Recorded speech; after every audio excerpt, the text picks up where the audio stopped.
రాజధాని పనుల పునఃప్రారంభోత్సవానికి విస్తృత ఏర్పాట్లు చేస్తున్నారు. 5 లక్షల మంది హాజరు కానున్న సభ కోసం 5,000 కెమెరాలతో 1000 మంది పోలీసులతో బందోబస్తు ఉండేలా చర్యలు తీసుకుంటున్నారు.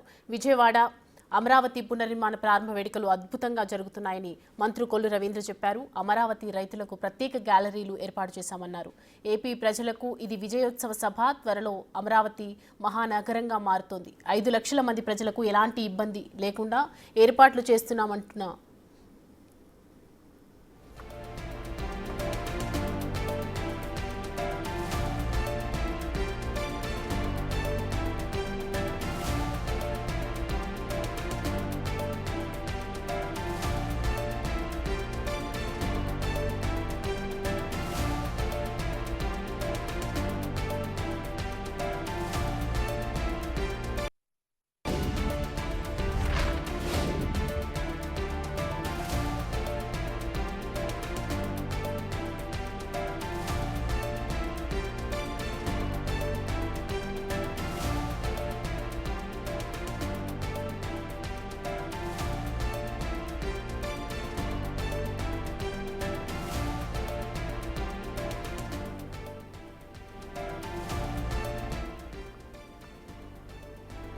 విజయవాడ ప్రకాశం బ్యారేజీ వద్ద నుంచి పీఎం వేదిక వద్ద వరకు, గుంటూరు జిల్లా తాడికొండ అడ్డ రోడ్డు వద్ద నుంచి ప్రధానమంత్రి వేదిక వద్ద వరకు ఇలా అన్ని దారుల్లో వేల సంఖ్యలో నిఘా కెమెరాలు పెట్టారు.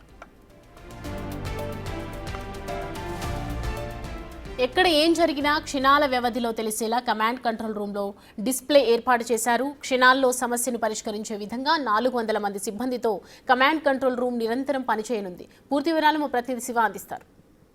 మరికొన్ని గంటల్లో ప్రధానమంత్రి నరేంద్ర మోడీ ప్రోగ్రాం నేపథ్యంలో కూడా భారీ స్థాయిలో అధికారులు ఏర్పాటు చేశారు. ప్రస్తుతం రాజధాని ప్రాంతంలో ఏం జరుగుతుందనే దానికి సంబంధించి కూడా వందల సంఖ్యలో ఇక్కడ సీసీ కెమెరాలను ఏర్పాటు చేసి అనుక్షణం కూడా ఇక్కడ అప్రమత్తం చేస్తున్న పరిస్థితి కనిపిస్తూ ఉంది. దాదాపుగా చూసుకుంటే ఇక్కడ 200 కెమెరాలని ఏర్పాటు చేశారు. ప్రస్తుతం చూసుకుంటే D1, D2, D3, D4, D5, D6, D7 అని చెప్పి 31 వరకు కూడా ఇక్కడ ప్రజెంట్ కెమెరాలు డిస్ప్లే అవుతున్నాయి.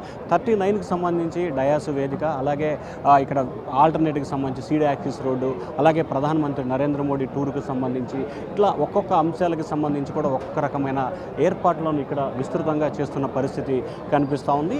ఇక్కడ విజయవాడ ప్రకాశం బ్యారేజీ వద్ద నుంచి ఇటు గుంటూరుకు సంబంధించి తాడికొండ అడ్డ రోడ్డు వద్ద నుంచి ఇటు మంగళగిరి ఎన్ఆర్ఐ జంక్షన్, అలాగే ఇటువైపు చూసుకుంటే కనుక పొన్నెకల్లు, ఈ 4 వైపుల నుంచి ఎక్కడ నుంచి ఏమి జరిగినా వితిన్ క్షణాల వ్యవధిలోనే ఇక్కడ కమాండ్ కంట్రోల్ రూమ్లో అప్డేట్ అయ్యే విధంగా పోలీసులు భారీ స్థాయిలో ప్రణాళికలు రూపొందించారు.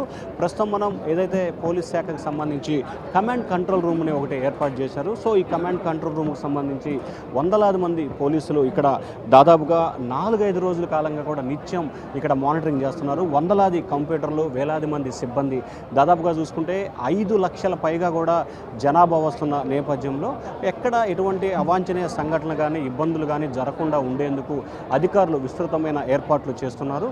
ప్రస్తుతం చూసుకుంటే మరికొన్ని గంటల్లో ప్రారంభం కాబోతున్న ప్రధానమంత్రి నరేంద్ర మోడీ టూర్కు సంబంధించి పూర్తి స్థాయిలో ఏర్పాట్లు చేసేందుకు అధికారులు విస్తృతమైన ఏర్పాట్లు చేస్తున్నారు. సో దాదాపుగా చూసుకుంటే కమాండ్ కంట్రోల్ రూమ్లో ఆల్టర్నేటివ్కి సంబంధించి దాదాపుగా ఎక్కడ ఏం జరిగిన క్షణాల వ్యవధిలో, ఎందుకంటే VVIPకి సంబంధించి VVIP నరేంద్ర మోడీకి సంబంధించి కూడా హై సెక్యూరిటీ జోన్ ఉన్న నేపథ్యంలో కూడా ప్రభుత్వం హిస్టారికల్గా కూడా ఏర్పాట్లు చేస్తూ ఉంది. అదే స్థాయిలో పూర్తి స్థాయిలో కూడా ప్రణాళికలకు సంబంధించి అప్డేట్ చేస్తూ ఉంది. సో వందల సంఖ్యలో పోలీస్ సిబ్బంది, వేల సంఖ్యలో కెమెరాలు, అలాగే లక్షల సంఖ్యలో జనాభా వస్తున్న నేపథ్యంలో సో ఎక్కడ ఏ క్షణాన ఏమి జరిగినా కానీ ఇబ్బందులు లేకుండా ఉండేందుకు క్షణాన అప్డేట్ అయ్యే విధంగా పోలీస్ అధికారులు విస్తృతమైన ఏర్పాట్లు చేశారు. సభా వేదిక మొత్తం కూడా దాదాపుగా 40 కెమెరాలు, సభా వేదిక, చైర్లు, డయాసు, అలాగే VIPల సిగ్నల్ మొత్తం డిస్ప్లే అవుతుంది. అంటే దాదాపుగా 20,000 పైగా కూడా సీసీ కెమెరాలని ఇక్కడ ఏర్పాటు చేసిన పరిస్థితి కనిపించింది. పూర్తి స్థాయిలో పోలీసు బలగాలు అయితే భారీ స్థాయిలో మోహరించి అన్ని రకాల ఏర్పాట్లు అయితే చేస్తున్నారు. Video Suresh, Shiva, big TV, command control room.